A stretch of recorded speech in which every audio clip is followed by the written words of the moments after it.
What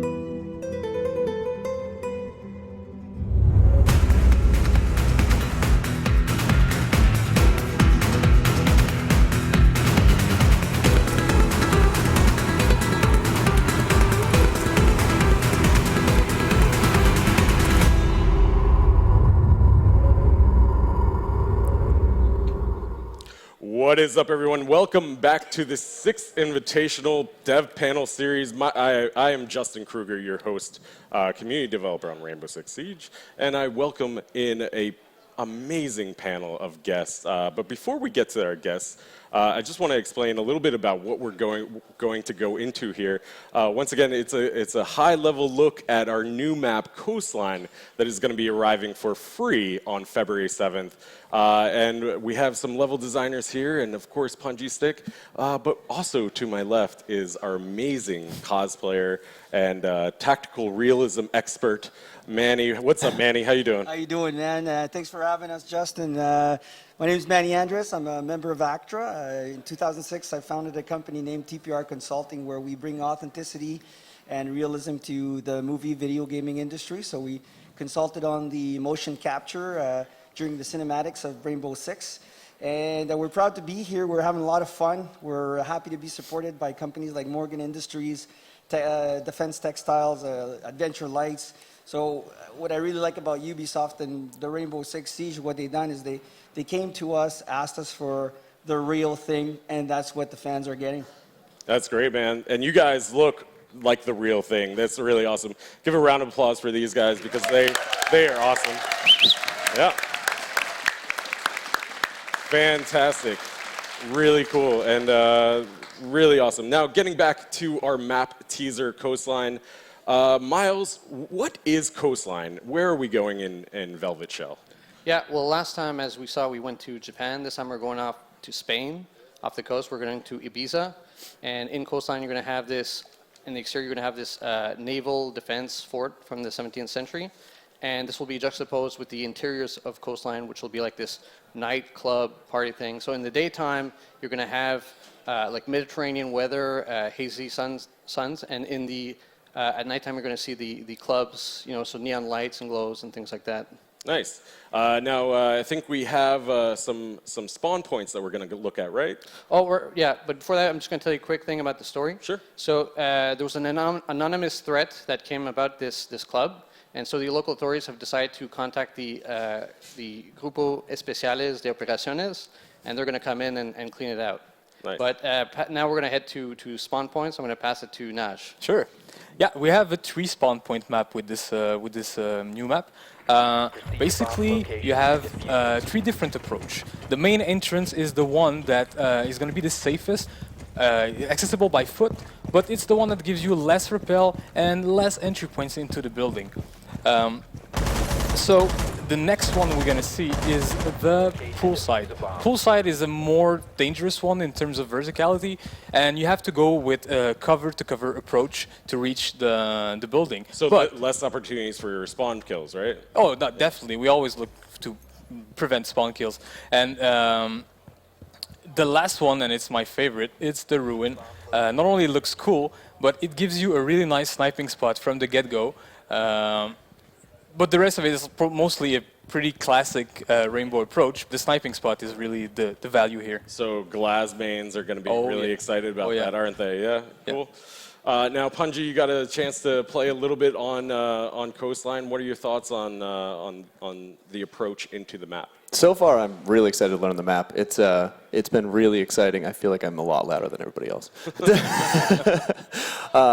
No, it's a very clean art style compared to a lot of the other maps, and so where a lot of times you could kind of blend in with a lot of backgrounds, I feel this one, target acquisition is going to be super fast. People are going to be spotted really, really easily, while the outside of the map's really busy, which gives a lot of opportunity for Valcams, things like that, to be really well concealed. Nice. So, Cool. Looks good. Well, that is awesome. Now, Naj, we're going to take a look at some of the beauty shots of Ibiza in Coastline because it really is beautiful. Naj, tell us how this map is a little bit different from others. So, well, the main focus of this map and how it was built is around the central courtyard. So, what's interesting about this is that it's a really high-risk, high-reward zone. You can transition really fast, but you're really exposed, which lead me to what think the dynamic of this map is interesting is we have long line of sight in the middle of the map while having short line of sights on the perimeter. So it's really interesting to, it's going to make like the central of the map really, really dangerous. Nice. So all of this control is really centered on that central area, right? Because you're going to be able to see into the interior, but it's also almost like an exterior within the it's a really fast transition. Yeah, and you can rappel into the bomb sites, right? From that. And not only that, but jump straight down onto a platform that can get you right into the second or the first floor with quick speed and minimal impact. Yeah, so there's going to be many different ways that you're going to be able to approach the objective point other than just your typical rappel and breach. Exactly. Right. Yeah. Exactly. Now, going on to the bomb sites, are they kind of more difficult to defend or easy to defend? Well, we always try to make a balanced bomb site. We have our formula where for reinforcement, entry points, the size of the rooms. So it's a pretty classic and really balanced in terms of bomb site. But the thing is as well, we always try to bring different strategies, possibility of strategies into those bomb sites. So and make them all viable. So you can bunker, you can roam, you can play as you want, and that's what we would like to see. Like see the team express themselves and see how they play how they want, and it's still viable. And one of those ways that you're providing players an ability to express themselves is through the destructible floors, right? Yeah. The whole second floor is going to be. What is it? 4 drops all over that. Yeah, there's 4 hatches and a lot of line of sight floors, so it's going to be really interesting to see. Nice. And so now we're going to talk a little bit about the development process. Miles, how do you? I mean, we're looking at these beautiful, beautiful shots of La Perla Blanca in Coastline. It's my future home. It's your future. Definitely. Yeah, All that's, of it. I need no. That's just your summer. I need 500,000 more subs on Twitch, but it's my future home. Sorry. So Miles, how do we get to that point? Yeah, sure. So in level design, what we usually do is we start with a 2D plan. So we start by mapping out all the areas and the architecture. So we have to do some research into other structures that have been built that way. And once we have done this, then we start building in 3D. And that's done with dev textures and grayscale maps. And that's done to really test out the gameplay first and make sure that everything is well balanced. There's lots of different strats. And from there, we bring in the artists, and they help make it very pretty. Yeah, and one thing I want to mention, there's a kick-ass map production team behind all those maps. Are they responsible for the pool table? Oh yeah, no, it's not only level design. There's sound effects, modeling, lighting, textures, The pool table? Yeah. With the playable pool?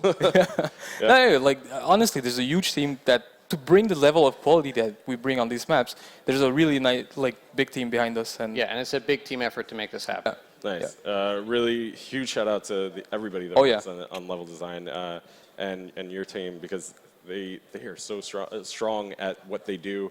And I mean, you guys really are kind of like architects, right? You start with a blueprint, then you build basically grayscale models and definitely. and then sort of tweak the balancing. How do you make sure that's balanced? Well, I mean, the architecture is one component. It's to make sure that it feels very credible, and gameplay is the other component. And that takes a lot of playtesting, feedback, and from there we iterate on the map until we feel it's right.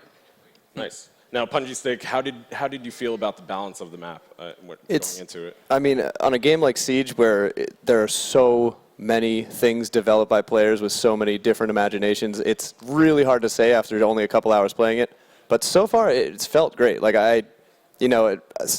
Skyscraper's been a project to learn. I've had a really hard time with that one. But this map already, I feel a lot more comfortable roaming around it and trying to figure it out. It definitely seems like it has a lot of opportunities to take advantage of the new operators, especially Mira. Yep. And especially for sure. with Mira creating those line of sights where you can see right down one of those long hallways. exactly. Yeah, absolutely. Really interesting to see how players are going to be playing on this. Okay, now, let's see. moving on to how it feels competitively. Do you feel as though this might be a competitive map? Well, then again, it's always the players and the teams that's going to make the decision. But we always try to put a playground that is good for that, and we try to bring, like I said earlier, a good map, I feel, is when you can play the way you want and it still be viable. So hopefully, Yeah, hopefully. and the intention is always to make it competitive, but we need as much feedback as we can get from playtesters, pro players. Those Yeah. are the ones that give us the best info. And then the community in general as well, on Reddit, sharing their opinions. Absolutely. We always look at everything that you guys post, and nothing goes All of it. unnoticed. Yeah, All, we go everything, through it. everything All goes. of it. Now, Punji Stick used to be in the competitive scene as a pro league caster. Do you feel as though there's going to be certain competitive elements that pro players will like on this map? Oh, definitely. I mean, like we talked about before, the coolest part I've seen with this map is this new patch, this new season is clearly trying to bring defenders back towards the base and give them advantages for playing their base, while bringing the attackers into trying to close in more on the defense sites. But the map allows for a lot more roaming and a lot more moving around, so there's going to be the trade-off of, well, do I make the high-risk roam now, or do I use all of the new buffs and features that will make me much more protected on the bomb site? Yeah, that's so a good point. competitively, it will be, Super interesting. Yeah, cool. for sure. Awesome. So that is Coastline, a teaser of Coastline coming your way on February 7th. But tomorrow, you'll be able to see Punji Stick and all of our other awesome community members and Twitch streamers. Oh, we'll find everything wrong with it in that match tomorrow. Yeah, playing that do, tomorrow please in the be afternoon, right around 1:30 p.m. So Yeah. make sure you tune into that show match. Awesome.